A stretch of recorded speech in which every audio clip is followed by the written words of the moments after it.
Ой, Алтын эже. Келин. Эми аяктыгыз деп коеюн. Кандайсыз эжем? Кандайсыңар? Жакшы. Жакшы келип алдыңызбы? Салам.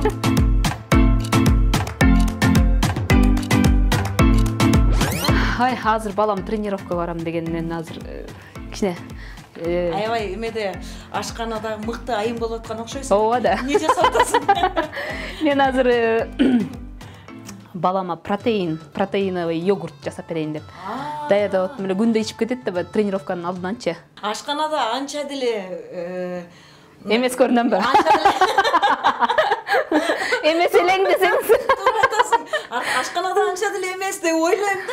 Ашканада анча деле эмес элем. Баягы интернет деген бар азыркы замандачы.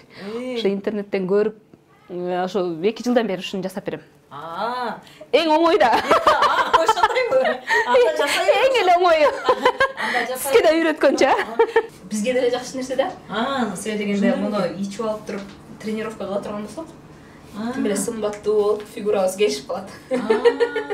Витаминдүү, эң эле витаминдерге бай да. Өзү негизи мына ушул күндөрдө, мына жаз келет эмеспи? Ооба. Витаминдүү нерселерди, азыктарды көбүрөөк пайдаланганга аракет жасаш керек экенбиз да. Аспет, апаң эме йогурт жасап берем дейт. Азыр эле баштап калдыбы же негизи эле ашканада көп нерселер жасап береби? Йогуртту күндө жасайм айтчы. Же сатып келеби, ошону айтчы, балдар алдабайт. Үйдө коктейлерди көбүрөөк жасайт. Ошондойбу? Сатып келбейби? Жок. Айчай калпайды. Сатып келгенде айта бересиң, эчтеке сокойт. Кээде тойдон келатканда ошо кафеден ала келет да. Анан Кээде апам магазинден, апам тамакты кылган успети таба калса магазинден эле алат. Магазинден алабы, сатып алат, Тойго барат, тойдун жарым акчасын магазинден сатып келет деп. Эми үйүбүздүн жанында Дадабай ата деген атабыз салган кафе бар да эми. Ошентип күндүрүп коем. Ошентип коем, атабыз салып койгон кафе депчи. Тамактарын аябай даамдуу. Ошону алып келе калабыз.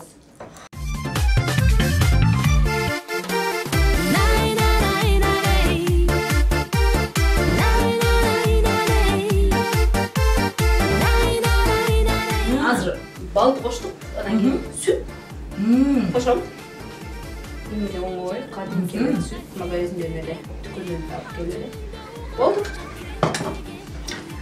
Оозун жаптырып блендерде жасайсың. Аришка жардамга келет.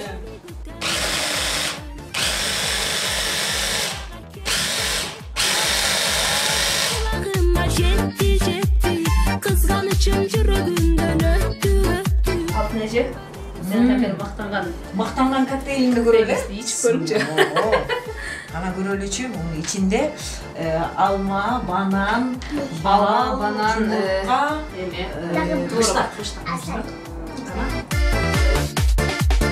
Ayol күтүп сени беришен. Келсегенде тилексен. Башка эмнени жакшы көрөсүң? Каша, аш, пельмень, блинчик, не деп коет эле? Кечеги Бардык тамакты жакшы көрөт экенсиң да. кече жеген эмне эле? Кече? Тоуктун KFC, KFC, картошка фри, крокеты дагы. Эмне тамак болсо бардысың? Дей айта берет да, анан кийин бир жерге тамактанган барганда сөзсүз түрдө биринчиде фрин айтат, крокети деп азыр ушу картошкадан жасалган жаш балдар үчүн, чоңдор үчүн деле, бирок булар аябай жакшы көрүшөт да. Канчалык өзүңүздө канчалык деңгээлде мыкты кожойке, анан канчалык деңгээлде баягы чыгармачылыкка көбүрөөк аракеттенген мындай инсан катары баалайсыз? Эми Алтын эже өзүңүз билгендей чыгармачылыкта жүргөндөн кийин аял киши үчүн бир топ эле оор да. Себеби дегенде үйгө жүгүрөсүң, балдарга жүгүрөсүң, чыгармачылыкка жүгүрөсүң, андан сырткары мен театрда иштейм. Ооба. Өзүңүздөр билгендей, анан кыскасын айтканда аябай эмгекчилмен да өзүмө баа берем. Жүгүрүп жүрүп иштейм. Эртең менен жумушка кетип атып, кыздарымды мектепке таштайм. Атасы түштөн кийин алат, Арина. Анан кийин жумуштан келатканча эле жолдо салонго кире калам, чачымды жасатам, бетибизди жасатабыз дегенде баягы кечки чакырууларга бармай. өзүңүз билгендей той топурга чакыруулар келет. Анан кечинде кээде ага чейин үйгө келип чыз-быз кыла коебуз. Анан кийин тойго көйнөктөрүбүздү көтөрүп дикилдеген боюнча жөнөп кетебиз. Бир убакта келебиз, келсем булар уктап аткан болот же ойноп атышкан болот.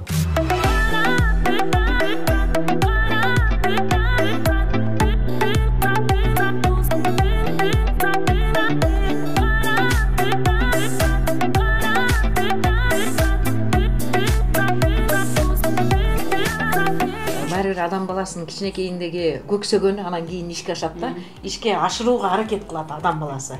Ошондо көксөгөнүңүз эмне болду эле? Ошонун канчасына жетишипсиз мындай ойлонуп көрөсүз да? Мен көксөгөнүм ушул чыгармачылык эле чөйрөнү тандагам да, кичинекейимде деле ушуну эңсеп, кичинекейимде биздин үйүбүздүн төрүндө эки элечекчен, бирөөсү мындай шөкүлө кийген, кыргыз оймолору менен аябай укмуш аттын үстүндө отурган bir aktrisanın сүрөтү бар эле да. Үйүбүздүн төрүндө турат эле. Ал ким дебейсизби? Аны кийин баягы чоңойгондо билип атпайм, Сайыр Касмалиева экен. Сайыр Касмалиева. Сайыр Касмалиева экен. Анан кичинекейимде атаман сурасам керек да. Бул ким деп сурасам керек да. Бул артистка деп ушинтип айтса керек да. Ошол кулагыма актриса, артистка деп койсо керек да. Ошону кулагыма элип калдым дагы. Негедир ушу азыркыга чейин айтышат да. Тамтың басканмынбы же кичине тилим жаңы чыкканбы келет экем да, ошо сүрөттү карайт экем да, артистка кош деп коет экем да. Бул эмне деген десеңиз, бул эмне деген деп көрсө кош деп жанагы атты айдап атканым болсо керек да дейм да, кош деп айдайбыз го ошентип. Анан артистка деп анан киносун бетме бет кинону аябай берилип көрөт элем. Түшүндө Исмайылды издеп жүргөн жерлери бар го. Чачын аябай жайып алчы. Эми ат карап берем да ошону атпайчы. Үйдө чачымды жайып алып, Исмайыл деп. Апамдын акчалыктарын нериме оруп алак көйнөк кылып алчы. Анан кийин үкем бар эле менден кийин кечүүсү Алтынбек деген ошол үкем болсо. Эмне эле болуп атасың? Апа бул айнып калыптыр көйнөктөн. Бул арбак болуп атат деп ошентип мени шылжыңдап жиберсе, аганда болду. Чачымды көзүм. Исмайыл какка кеттиң? Исмайыл мен сени издеп. Мекич Катряч. Мекич Катряч. Катын, сен калп айтып аткан жоксуң, бия. Сендер көздөрүң карап, колдорун тарабыштай тартышып, тиштерин өлүп тиштерин. Сырга койтурга, бязач.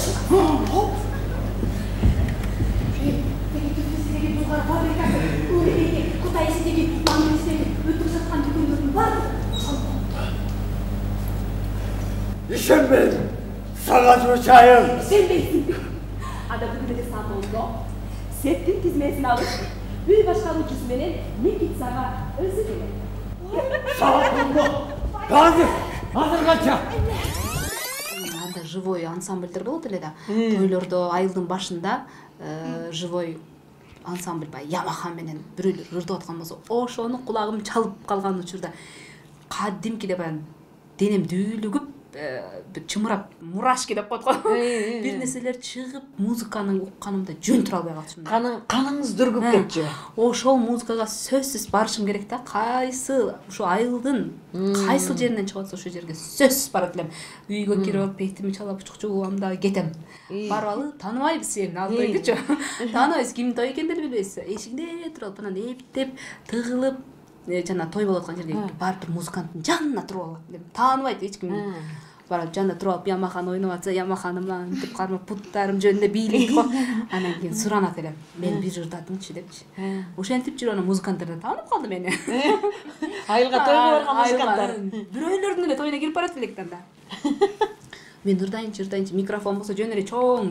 Анан кийин көтөрүп Кыргызымдын жигиттери Клара Алибекова аябай популярдуу болуп аткан кез. Клараны аябай туура айтчумун. Туура Кыргызымдын жигитим менен манераларынан бери, чачтарынан, каштарынан бери туура ырдачумун да. Ошондо анан кийин бир күнү дагы кошунабыз, коңшубуз аке үйлөндү. Чоң эле. Ал үйлөнүп баягы комсомольский той болуп атты, комсомольский вечеринен. Эшиктин алдында болчу. Адаттагыдай эле путумбай коюптун, баягы раса өзүмүн жоготуп ырдайм деп атам да, путумда чоң көлөч экен да.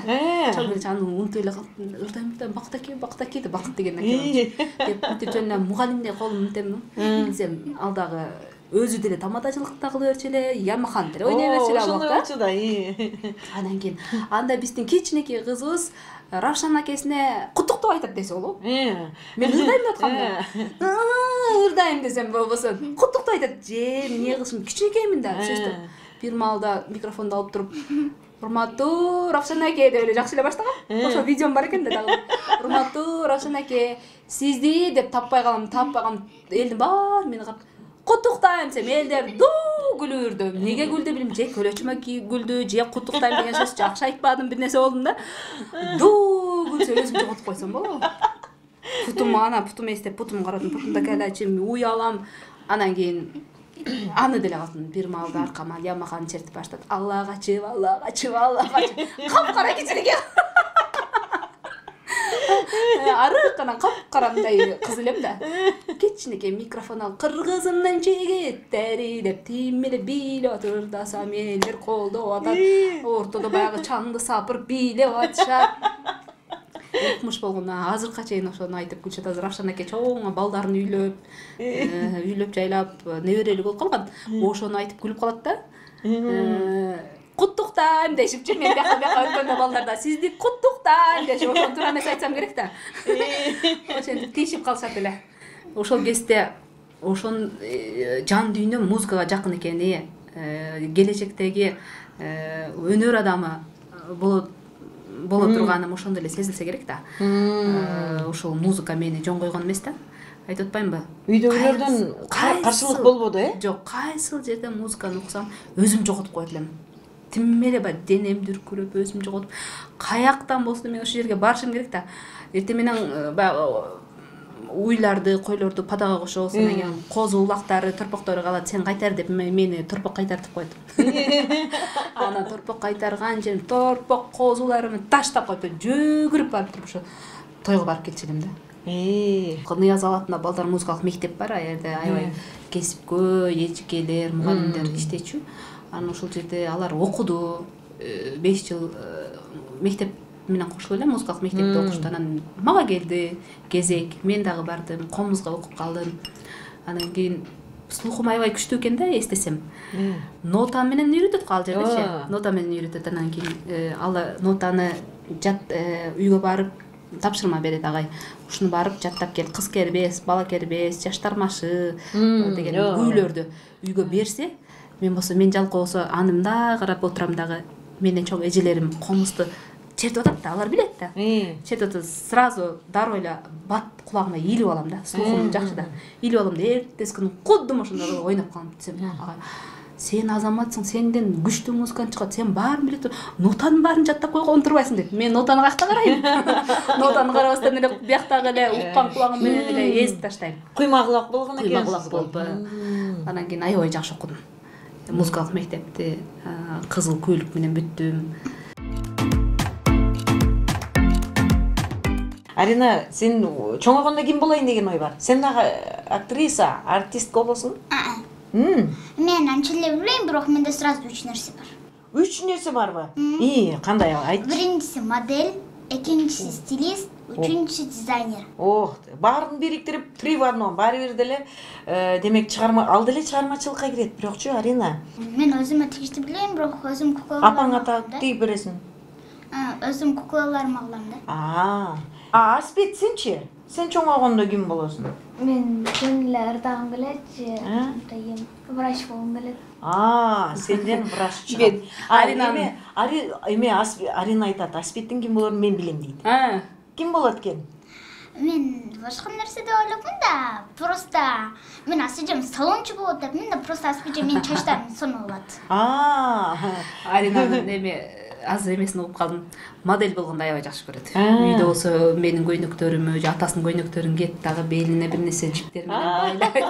Атасынын көйнөгүн менин туфлилерим кийет, кулагына болсо эмне туш келсе ошого зымдарды өткөрүп сөйкө кылат. Чоң сөйкөлөр жасап. Мен модельмин деп. модель болуп аябай басып, бизге мындай воздушный поцелуй кылат да кызым. Эми келиңиз дагы жакшырыңыздан мындай бир укпайлуу.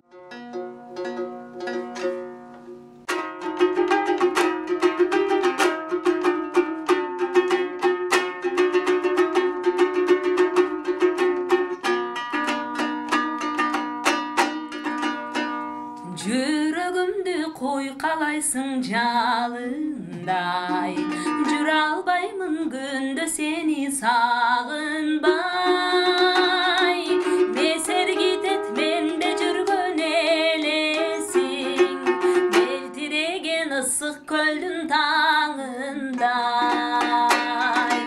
Месергитет менде жүргөн элесиң, мелтиреген ысык көлдүн таңындай.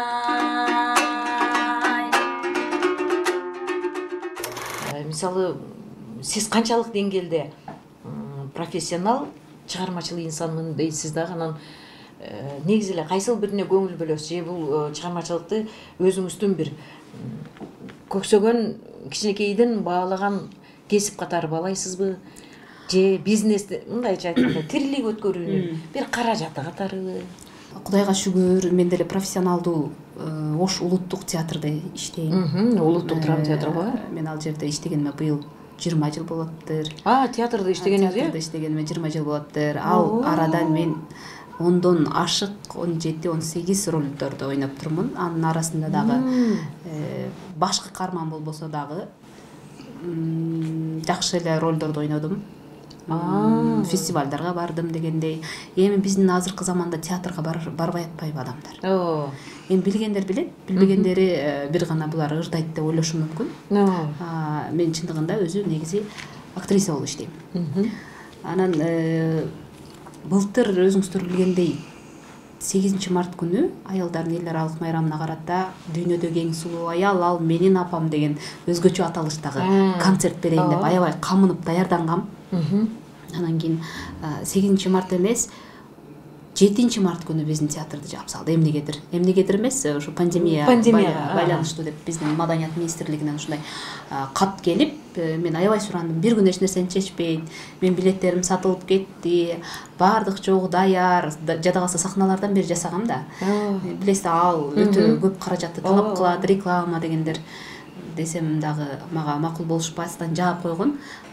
Мамлекеттик мекемелерде оюн зооктор токтотулсун деп бир күн калганда чечим чыгып, анан кийин жаап таштаган. Бирок башка жерлерде болду, башка жеке менчик кинотеатрларда ошол эле башка концерттер өтүп эле атты. Анан оозубузга май быйыл аз эле күн калды.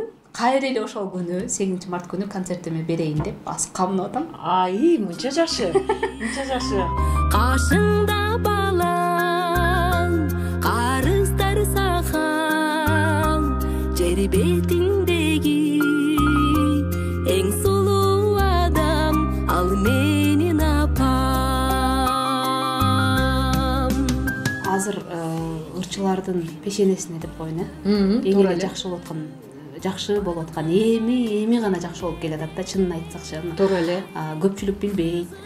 Мурда ырчылар гастролдо эле, мен деле анын башын көрүп калгам. Гастролдо 3 айлап, 2 айлап бала чакабызды таштап, анда балдарым кичинекей болчу, спектакльдер менен 50 сом алып, күнүнө суточный берет эле 50 сом. Ошентип гастролдоп жүргөн деле кез болгон. Мен деле ошол заманды көрүп калдым.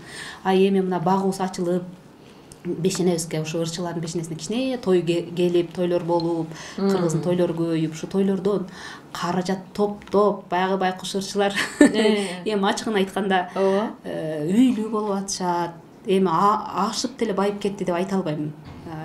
Кудайга шүгүр, үйлүү болуп атышат. Ипотекага үй алып болсо дагы үйлүү болушуп, ошону тойлор аркылуу төлөп атышат дегендей. Болбосо биздин театрда иштеген 7000 айлыгыбыз неге жетет эже? Неге жетет? Биз ошол тойго барсак, ошол тойдон алган акчабыздын 50-60% эле кайра эле чыгармачылыкка жумшалат. Аны көбү билбейт. Анан кийин дегенде эле ырчыларга асылып, мени капа кылганы интернет айдыңында, социалдык тармактарда бир нерсе болсо эле ырчыларды төпөштүп эле жатып калышты да. ошондой болуп ошол калышты. нерсе мени аябай капа кылат. Кайсы ырчы болсо деле баарыбыз чыгармачылык чөйрөдө жүрөбүз да. Асылган эле ушул эң оңой эле жолу бул ырчылар менен саясатчылар. Саясатчыларды го билбейм го, бирок ырчыларды аябай эле билип билбестен эле төпөштүп атышат. Туура. Ушуга кошулбайм. Ушул кезге чейин үйлүү, жайлуу болбогон деле эл артисттерибиз бар да. Туура. Бар да, аны билбейт да көбүчө. Чыгармачыл инсан болгондо да аяк зат үчүн турмушта кыйын да. Мисалы баягы турмушка чыга элек мезгилде чыгармачылыкты тандабадыңыз да. Анан турмушка чыккандан кийин кандай уланды? Эми турмушка чыкканга чейин чыгармачылык чөйрөдө жүргөнүмө күйөөм билчү. Биз тууган болгондуктан дебеймби. Эжелердин баары эле билишчү. Бирок ошондой болсо дагы турмушка чыккандан кийин балалуу болгондон кийин бир топ эле тыйып жүрдү. Тууган болгондуктан дегенден улам сөздө. Тууганыңызга өзүңөрдүн калооңор болдубу же үйдөгүлөрдүн баягы бар эмеспи сөөк жаңыртабыз алыстап кетпесин дегендер бар да? Жок, бизде өзүңөрдүн наоборот деп коет го, биз өзүбүздүн аябай калообуз болуп, сүйүүнүн күчү керемет болду. Кайра биздин мен ата-энем каршы чыккан башындачы. Ойлонуп көр кызым, эч нерсе болбойт, мен сени алып кете берем. Алып кетем, мен уялбайм элден, мен сени азыр деле алып кетем дейт да турмушка чыккандан кийинчи атамчы. Сен ойлон, силердин жашооңор кыйын болот, силер азыр жаштык кылып атасыңар деп аябай. Канча жашыңыздарда башка? 18-де. 18 жаштабы? 18 жаш элем анан. Ошондо жолдошуңуз да 18 жашта болот. Экөөбүз тең болот атпайбызбы? Анан силер эч нерсени билбейсиңер, жаштык кылып атасыңар, азыр жөн эле силерге сүйүү болуп атат да, эртең эле бири-бириңерди эме кылып каласыңар, анан тууган адам жаман жакшы айтышып жүрбөйлү деп бир топ эле айтты. Ага көнбөгөнбүз, ага көнбөй койдук, аябай. Мен болсо азыр уялам ушул сөздөрүм эстесемчи, бирок ошондо бетим сыйрып эле айткан экенм атамачы. Ата мени ошол сиздин кылган жакшылыгыңыз болсун дейм о жөнүндечи. Мага атам үй алып берем деген, сен чыгармачылык менен иштейсиң, мен сага шаардан үй алып берем. Өзүң чыгармачылыгыңды уланта бер деп аябай мени алдады да. Десе ата сиздин мага кылган жакшылыгыңыз болсун, үйүңүздү албайм, эч нерсенин кереги жок. Мени ушу Азамат менен жөн коюңчу дегем да. Ошентип айтып турмун да. Ошону дагы аябай даярданып, нантип туруп алып атама суранып атпайм. Эч нерсеңиздин кереги жок, мени жөн коюң, мен жашайын. Деп суранып, анан кийин. Макул болгон эмес да, анан экөөбүз качып кеткенбиз. Бягын уксаңыз. Экөөбүз индийский кино деп коесу, экөөбүз үйдөн качып, була үйүнөн качып, мен үйдөн качып жоголуп. Ошол жактан үйлөнүп, анан кийин кайсы жакка кетип калдыңар? Бекинде жүрдүк. Жаш экенбиз да, ар жерде. Ач калабыз, ток калабыз, Ошто жүрөбүз, ар жерде жүрөбүз. Анан баягы менин жакын эжелерим бар эле, ошол эжелердин үйүн такылдатып барам түндө. Жатайын, ошол жерде жатып түнөп калалы. Алар билет да биздин кыз жигит экенибизди. Анан ошентип ар жерде жүрүп эле сүйүсем бир жомок болгон да. Көчөдө деле таң аттырган, парктарда деле таң аттырган күндөрүбүз болду. Ошентип сүйүүнүн айынан ошентип жашап калдык. Үйдөгүлөргө барсаңар эле ажыратып коет деп. Үйгө барсак урушат дейм да. Апам урушат, азыр урушса мен эмне кылам? Алып кетип калсам эмне кылам? Ушу оюм эле, ушу апам менен атам мени алып кетип калат дейм да. Бир балалуу болдук, анан кийин жүрүп экинчи балалуу болгондон унча ушпай калды. Эми азыр болсо күлөт да. Ошондой эле апам айтат да. Ошондо көзүң жеткен экен да, жашап кетем деп мага тийишип сүйлөп калды. Эже, жезде дейм да, кайненем, кайнатам. Студент болуп, булардын колунда жүрүп, үйүндө жүрүп атасың. Үйүндө жүрүп, кичинекей кайнелерим, эми азыр кайным болуп калды, ийнелерди чоңойтуп, ошолордун колунда жүрүп эле кайра ошолорго келин болуп атпаймынбы? Ошондуктан Азаматка өзүңүз чай берип, ушинтип жүрүп эле сүйүү ошентип башталгандыр. Азыр күлүп калам. Анан Азамат болду эми ырдаба, токтот деди. Анан кийин бир жакка барсам, кызганычтын айынан үйгө келгенде сыгат. Мен болсо ыйлайм. Барбай коеюн десем, мияктагы эме жөн койбойт. Ичим бышып, барышым керек. Ыйлап, жооп сурап кетем да. Саат мынчада келип кал деп мен аркаман канча бара алган күндөр болду. Келгенден кийин концерттерге катыштырбай, кетип атканда дагы көз жашымды төгөм, суран бир эле ырдап келейинчи деп атып жеңдим да, кыскасы. Азыр көнүп калды азыр. Сахнага чыгарда көздү боёйбуз го. Анан баягындай натуралай жол менен боелгон күндөр болду анан кийин концерттен келгенден кийин. Анча мынча болду. Чын эле айтыш керек. Кызыл жашыл көк болуп жаңа күндөр болду. Турмуш экен да. Бир күнү жаңы жыл күнү десеңиз. Жаңы жыл болуп калды. Анда бул Аспет Арина жок болчу, чоң балам бар болчу. Балам бир 2-3 жашар болуп калса керек анан. Демек 20дан жаңы эле өткөнсүң. 20дан го дейм. Анан Снегурочка мен боюм кичине болгондуктан дайыма эле жыл сайын эле ушу аяз кыз эле боло берчүмүн да. Иштечи театрда. Аяз кыз эле боло берчүмүн анан. Аяз ата менден качан ушу театрга жаш кыз келет экен, ушу аяз кызды өткөрүп берет элем деп жүрдүм да. Себеби дегенде болду баары ушу жаңы жыл келди, мен аяз кыз кылышып алып анан кетебиз нары жакка, аякты куттуктайбыз, борбордук аянтка барабыз. Ал жерде аяз аталар менен аяз кыздардын тайм маршы бир конкурстар эле боло берчү эле. Ошентип эле жүрүп бериптирмин да, жаңы жыл күнү болбосомчу. Ошого кызыгып жүрүп бериптирмин дагы анан кеч болуп кетти. 12 болоюн деп калыптыр анан. Тим эле аяз кыз менен аяз атанын жарышында биринчи местени алдык. Топчубай Доспаев менен аяз атам. Аяз ата ошол киши. Мен болсо аязга тим эле жыргап алганбыз. Анан кийин белектеп чоң коробкада подарка алып келди да, силер утуп алдыңар гран-прини десе, тим эле сүйүнүп, ичин ачканга шашылып, ичин ачсак болсо бир мандарин менен бир шампанский салып коюптурду. Чоң телевизордун эмеси. Идиши. Чоң телевизордун идишине анан ичин карап анан үйгө келдим. Үйгө келип эле бай деп сүйүнүп, биз болсо аяз ата менен аяз кыздардын жарышында биринчи местени алдык деп эле иштен шатыраңдап эле киргем, өзүм жоготуп. Анан аяз ата чыкты го. Жаңы жылга 1 саат калган. Аяз кыз эмне болгонун билбей калды да. Көзүнөн от жанып. Элестет атасызбы? Көзү көк аяз кыз болуп калса го. Эсиме кетпейт да ошол. Ошондон кийин аяз кыз болбой калдым. Пешенеме кийинки жылы жаш кыздар келип өткөрүп бердим. Аяз кыздын кийиминде турам өзүм дагычы. Чачым жазгам, коронам бар, аяз кыздын кийиминде аяз кыз болуп келсем мени урушпайт деп ойлосом керек да. Ошо формамы чечпестен, коркконуман ошо чечпестен келгем да үйгөчү. Биз ушундай жеңип алдык деп. Буны факталсын дедиңиз да. Анан үйдөгүлөрдү куттуктаганча дедим да. Анан мени урушпайт, кеч болуп кетсе да урушпайт. Романтика алайын деп. Өзүмчө эле бай саламдашып эле киргем үйгөчү жактан кайненем мени бир карайт, күйөөм бир карайт. Ортодочу эмне кылышын билбейт. Жакшынакай эле келсем анан ушундай көзү боелуп калды. Ушундай сонун күндөр болгон деңиз, негизи эле чыгармачылыктагы адамдардын жашоосу кандай гана кызыктуу, кандай кээде өкүнүчтүү, кээде сүйүнүчтүү, кубанычтуу дегенде. Мен билгенден адамзат деген бир өзгөчө бир сонун жерде клип тарткансыздар да. Ушул клипти көбү сурашып берет да, өзгөчө жапжашыл болгон каерде тарттың? Сонундай жер. Башка мамлекетте тарттыңбы дейт. Ой, башка мамлекетте тартпастан ушу Кыргызстан эле Алайдын 3 деген жеринде тарттык. Бирок аябай басып барганга өтө узак жер экен. Алыс болсо дагы клип жакшы чыгыш үчүн 5-6 аябай кыйынчылыктар менен болсо дагы тарттык.